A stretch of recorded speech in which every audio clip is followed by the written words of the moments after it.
Hey, this is Bill Gross, and I am the LA probate expert and their host today for our weekly homebuyer series. We get together every week on Wednesday at 5 p.m. Pacific time, 8 p.m. Eastern time, and then we either stream it or later record it and put it onto social medias to help people looking to buy a home, most commonly their first home, but more importantly, to get the best result while they buy a house. And so we do this, we have a 7-part series, and we're actually on part 5, and then we'll repeat the content. And the idea is to help demystify the process and help to make it as productive for you as possible in a challenging market. So, and just a quick overview, I don't know how many of you watch the real estate market closely or how many of you watch the stock market. Well, let me ask real quick, who watches the real estate market news regularly and has seen some interesting news about the subject in general? Anybody? How about the stock market? Anybody follow the stock market lately? A little bit? You say a little bit, you hear is kind of wild stuff going on in the stock market? Yeah? So very volatile.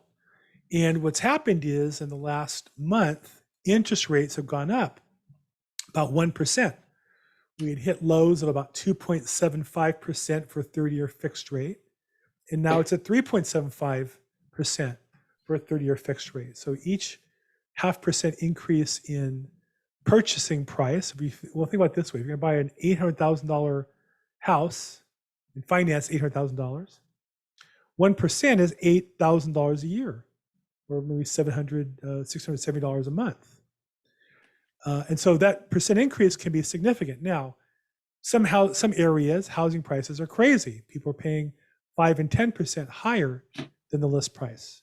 And so what this will do is kind of cool down some of that exuberance. So I do think that we make money in transitions by being prepared and by being calm and acting appropriately. And so for many buyers we've worked with in our company, they'll go out and see properties with 25, 30 offers on them. And now they'll see 5. And that's the opportunity maybe to get the property that you want at the right price at the right time. But you got to make sure, we've talked over the last few weeks, make sure you're buying the right property, make sure that you qualify for it. So we talk about 7 different ways that you can prepare to get the best outcome. And number 5, we talk about home financing. I'll share with you guys a secret. It's not a secret, obviously, if I talk about it on social media. I started the business as a mortgage lender. In 1986, I started with the second largest lender in California, was Great Western Savings, later Great Western Bank. Who remembers Great Western Bank or Great Western Savings? Mm-hmm. In LA, famously, they were the sponsors for the Inglewood Forum, which is where the Lakers used to play before they went to Staples Center. And it was a Great Western Forum, and their tagline was, "We'll always be there." Well, guess what? They're not, right? They're not around anymore. In those days, rates still went from 10 to 9 to 8 to 7%, and they dropped down as low as 2.75. So at the time I was a lender, and I still own a portion of a mortgage coaching business where we coach loan officers on how to get business. And I talked to some of the top loan officers in the country on a regular basis. The number one key thing for those who are great loan officers and give great service versus those that are average or struggling or going out of business is the great ones get their customers to prepare the loan file more completely than the not great ones. That's the whole ball game. And so for you as a buyer, what we're going to talk about really has to do with life. Isn't it true in all areas of life? If you prepare more and better, you generally get a better outcome. Isn't that true in every endeavor? Right? Like Jacqueline, what business are you in, or what business were you in? You're on mute.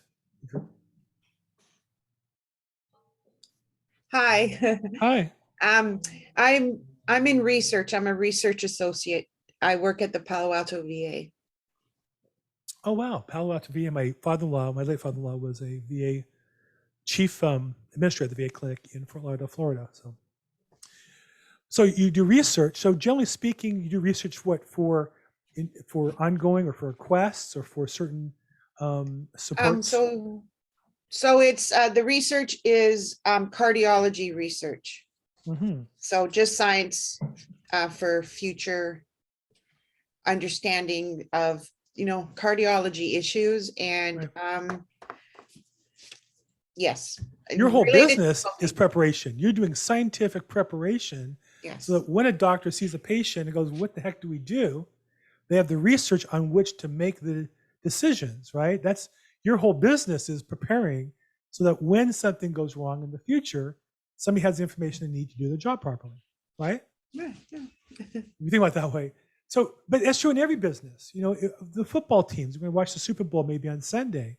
The teams that win almost always are the ones that practice the most and prepare the most the week or two before to know what their team is going to do to perform best on the field at that time.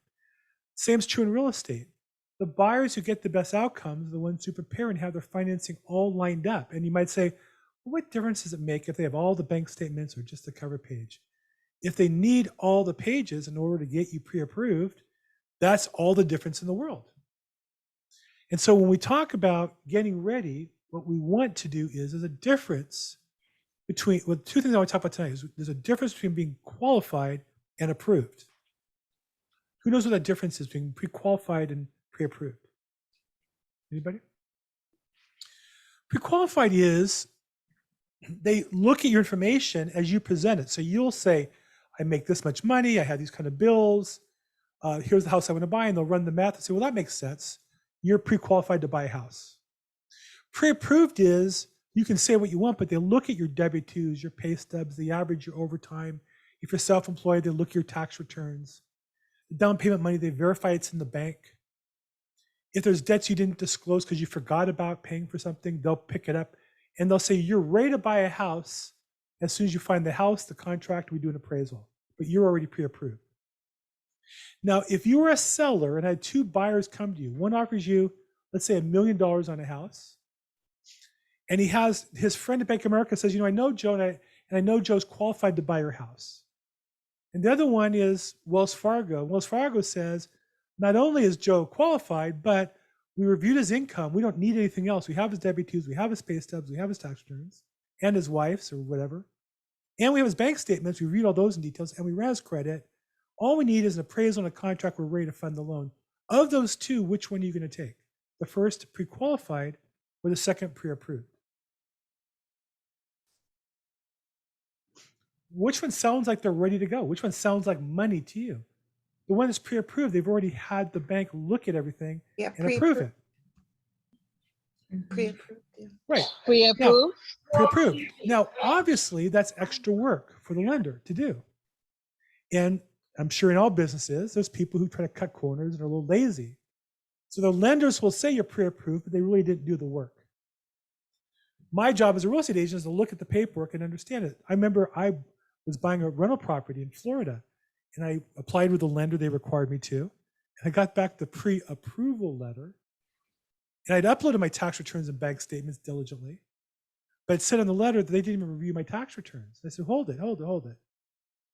You pre-approved me. I sent the tax returns. They said, well, we don't review them until you're under contract. And I said, well, then you don't know if I really could buy the property.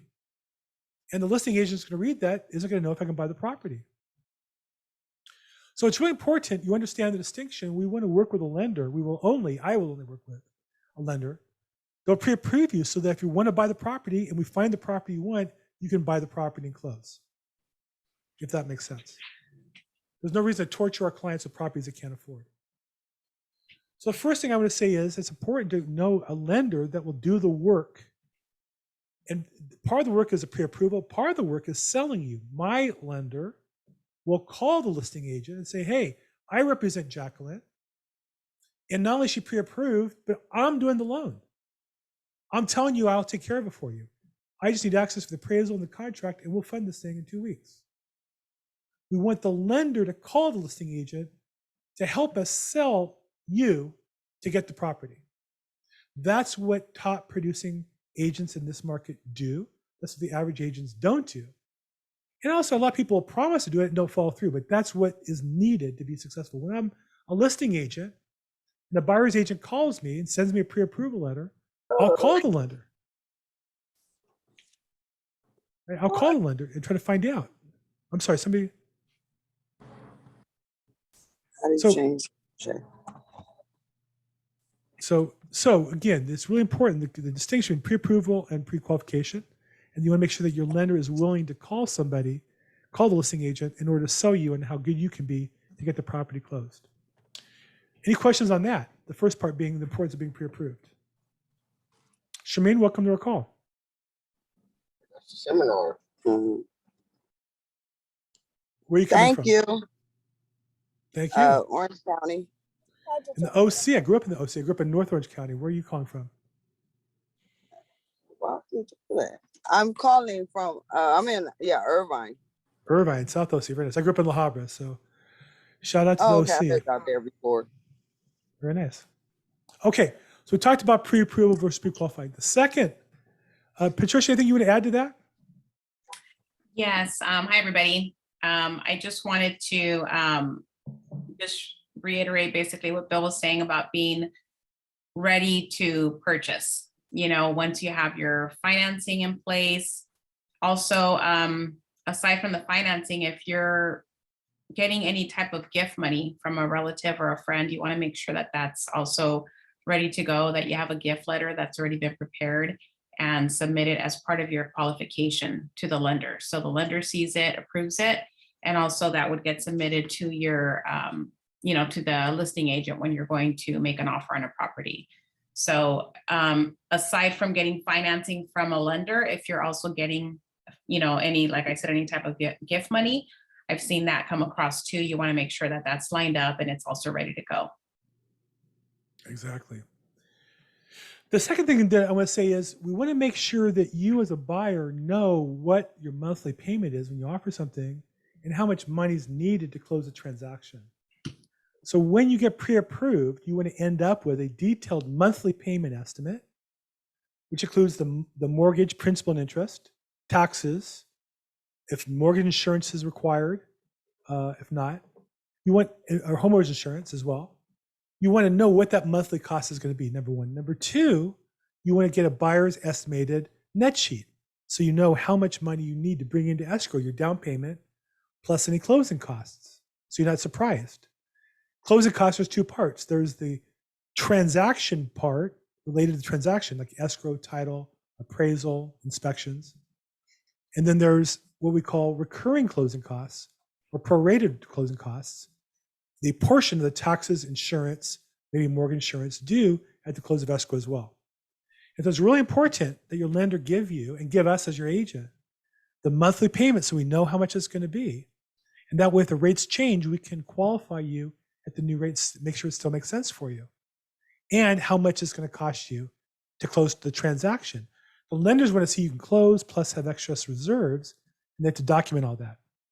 So those are two key pieces. And what I find is when a buyer has a written document with the full payment monthly, the full closing costs and down payment in their hands, so they know what they need to close, they're empowered to make a decision to buy a house or not. And without that, they're just not confident to make a decision and might miss out on the house they're looking for.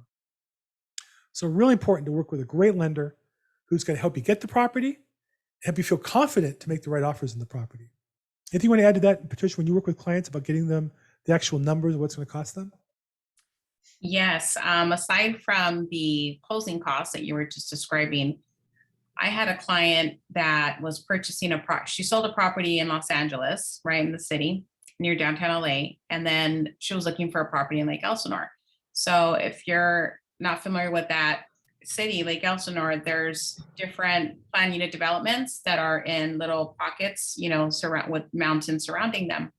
And so I let her know that she's probably going to have to get, she's going to have a higher cost because they might add fire insurance, an extra, endorsement or coverage for fire insurance because she's surrounded by brush. And it could be a higher cost for her essentially going forward. So higher, premium to pay at closing and then factor that into your monthly payment as well. So I also like to have my clients possibly get a estimate from their homeowners insurance carrier to see what that cost is going to look like for homeowners insurance. So depending on where you're purchasing at, like I said, if you're purchasing near, waters, you might need flood insurance. If you're moving away from the county that you've been living in all your life, and now you're moving into another area where there's different elements that you're not really accustomed to having, that could also increase your homeowner's insurance. Yeah, great point. Also, if you live by the beach or the ocean or anything of any significance that has extra costs, it could be flood insurance or other required fees to get on a monthly basis. Also, homeowner association fees. Sometimes you live in an area that has a gated community or common facilities, and those are things that you're going to have to deal with monthly. So to make sure that you know those numbers going into deals so that you're ready to go from the very beginning. So those are the main points we want to talk about today. Next week, we're going to talk about credit and what you need to do there to prepare. Any questions on getting prepared financing wise, whether it be getting pre-approved or what the monthly payment and the cost would be? If you want to raise your hand or unmute yourself and just jump in and ask a question, we'd love to help answer questions you might have. Yes, hi, this is Miriam. My question is, so you, before you contact a realtor and start looking, you definitely should start doing the pre-approval and all that stuff? What I would say, Miriam, thank you for the question. And remind me, Miriam, where are you located?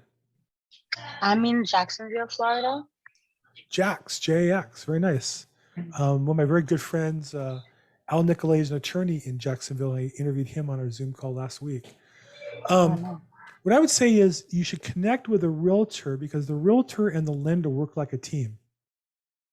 And you want people to be on the same team. If you like, we can make an introduction. We're part of a national company with an office in Jacksonville. But you want, and I work with a lender here who can do business nationally as well. It's really important, though, that they work together. And so when we meet with a buyer initially as a real estate agent, we'll lay out the game plan, but the next step is to meet with the lender and get pre-approved. And then come back to the real estate agent at that time, start looking at property. All right, thank you. Sure. Would you like us to make an introduction to you for somebody out in Jacksonville? Not at the moment. Okay. Well, if we can help when you're ready, just reach out. We're glad to make an introduction for you, okay? Okay, great. Great, thanks. Great question. Working together and what order to go in. But definitely we want to work together as a team because it takes teamwork, both to get you pre-approved, get your offer accepted, and then get through the escrow together as a team. Any other questions?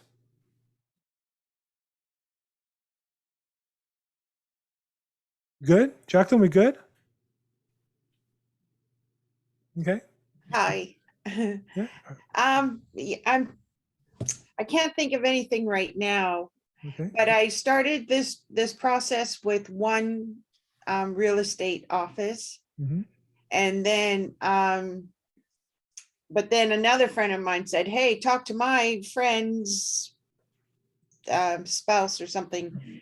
She knows that area really, really well." And so I'm wondering, is it kosher to have two real estate agents? I don't want to hurt anybody's cross the line or anything, just in case one agent has more information or, pocket listings or stuff. And because my budget's really small in the Bay Area, it's such a challenge.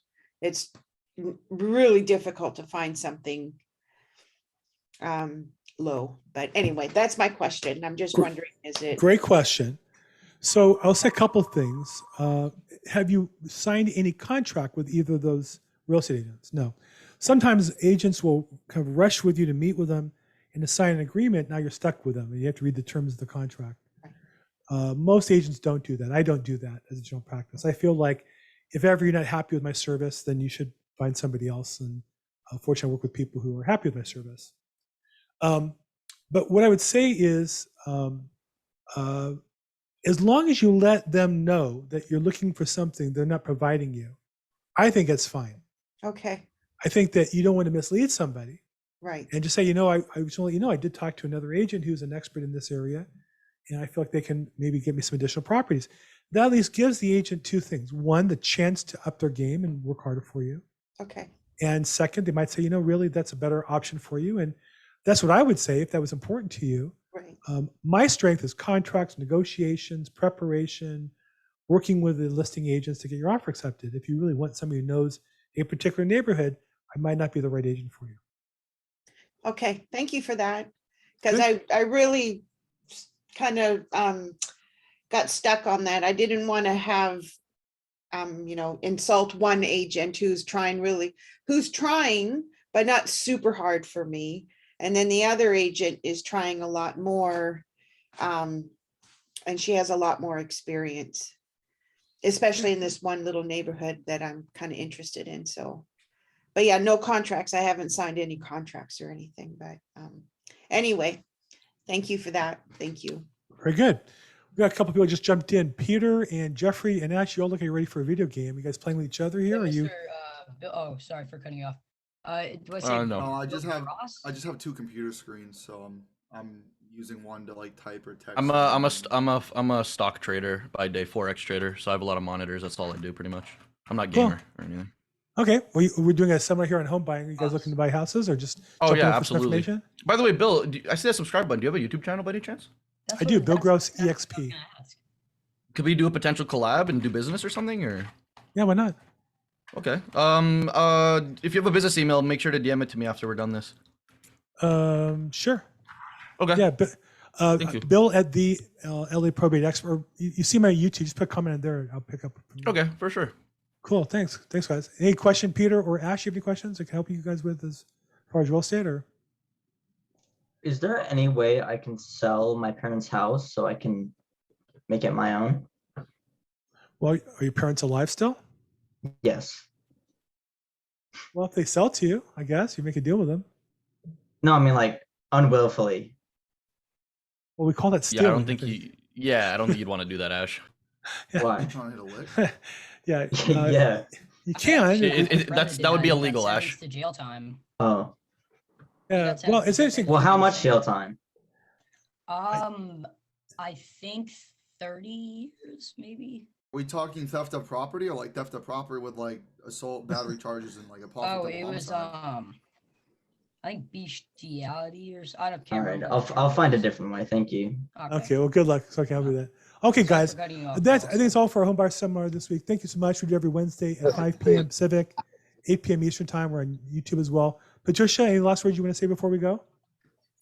Yeah, I blew up my parents' house and then sold the remains. And actually, I Okay. mean, I think we're good, Bill. I think we look Just good. also take care of your credit and don't go on any spending sprees before I you've had agree. your loan approval completed. I agree. yes, ma'am. All right, Very good. bye. Okay. Thanks, guys. Thank you. Bye-bye. Bill, Alright. what's your YouTube channel? Yeah, I'm gonna hit you up with the Gross- collab, Bill. Sure. Thanks. Bill Gross EXP. Bill Gross, EXP. EXP. Uh-huh. So youtube.com/Bill Gross EXP. Okay, let me just see if it. Okay, well, I'll look. Very good. Thanks so much. Forward Thank slash. you. Yeah. Or you can email me, Bill at thelaprobateexpert.com. Okay, all right. Well, Okay. thank you. Thanks, Jacqueline. Thanks so Thank much. you. Bye-bye. Wow, that was kind of weird, these kids. Internet, huh? That was interesting.